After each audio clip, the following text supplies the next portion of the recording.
Balancing on buoyant boards is the business of the board game we're buzzing about in this Dexterrrrific episode of Little Big Thumbs.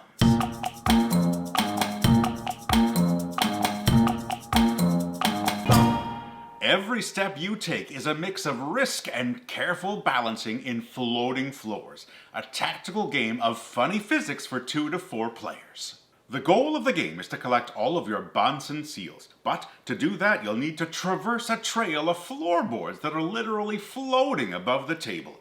Not only that, but every time a seal is collected, the boards will rotate, putting your Bunsen bounty in a perilous position.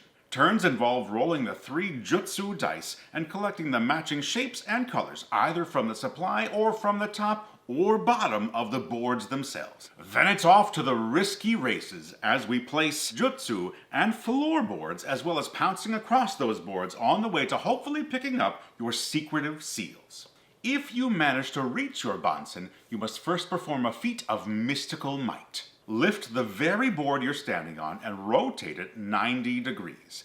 If the board is still floating when you put it back in place, the seal is yours. But if the floorboard card or your ninja meeple touches the ground beneath, your turn immediately ends and the seal will have to wait for a future turn.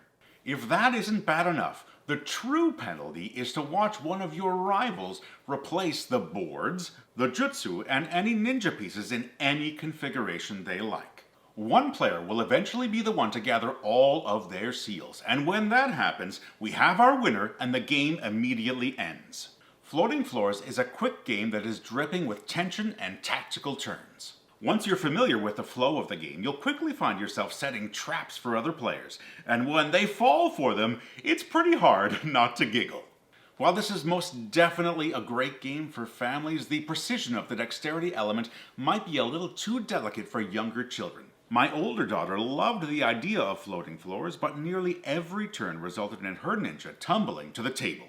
Aside from that age restriction, Floating Floors is a game that offers a truly unique gaming experience, which I'm happy to recommend for slightly older children, families, and even some experienced gamers. One of the things I really appreciate about the game is the ways in which the complexity can be scaled, either for everyone or just for some players to balance the various skill levels.